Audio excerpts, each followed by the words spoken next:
That was a blockbuster new trailer from 13 Hours, The Secret Soldiers of Benghazi, a movie about the real-life terror attack that claimed the lives of 4 Americans at the height of the last presidential election. It comes on the same day that conservative columnist Guy Benson raises new questions about a Washington Post fact check on Hillary Clinton and what she told the victims' families in the days after that terrorist attack. Guy Benson is a Fox News contributor and co-author of the book End of Discussion.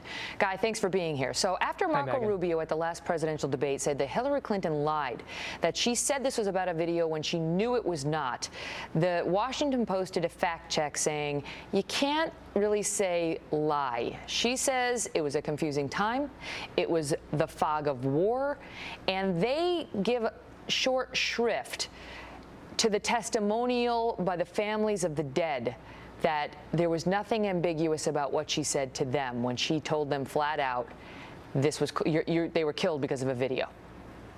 That's right, and Rubio was awarded 2 Pinocchios by the Washington Post and their fact checker for calling Hillary Clinton a liar at last week's presidential debate.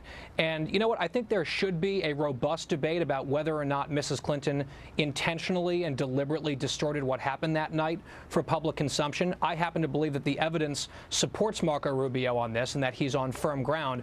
But what caught my attention, Megan, about this fact check in particular was a line given to the Washington Post, a quote from a campaign spokesman from Hillary Clinton who flat out denied that Hillary had ever blamed the violence in Benghazi on that internet video that turned out, of course, to be totally irrelevant. So if the Clinton campaign is now saying that she never blamed the video, that directly contradicts the statements from multiple family members of the victims who have said on the record, including on your show, Megan, as you know, that that is precisely what Mrs. Clinton told them on September the 14th at Andrews Air Force Base when the caskets came back. When you're doing the fact check, and you're looking at statements that she's offered about Benghazi, and the latest statement is, I never blamed that attack on a video.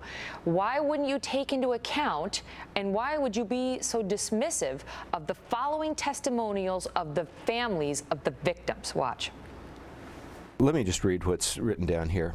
It says, I gave Hillary a hug and shook her hand, and she said, we are going to have the filmmaker arrested who was responsible for the death of your son. When I think back now to that day and what she knew, you know, it shows me a lot about her character, that she would choose in that moment to basically perpetuate what she knew was untrue. She told me personally it was a video. Obama told me, Panetta told me, Biden told me, they all told me at the casket ceremony that it was the video.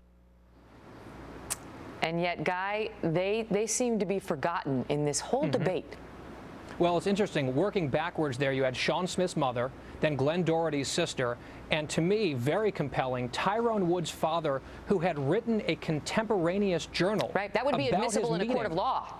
Right, he went through and he actually read directly from what he wrote at the time, all 3 of them from 3 different victims' families, with the same recollection, which was that Hillary Clinton blamed the video when they met with her on September the 14th. And keep in mind, what we found out at those Benghazi hearings a few weeks ago was that a few days prior to telling them that, she was telling her own daughter and Egyptian officials that she knew exactly what had happened. It was a planned terrorist attack by an al-Qaeda offshoot. It was not a video. It was not a spontaneous protest. And it happened. Now we have the Clinton campaign saying, oh, nope, she never said it. And it happened in an election year. I got to go. Thanks, Guy. We'll be right back.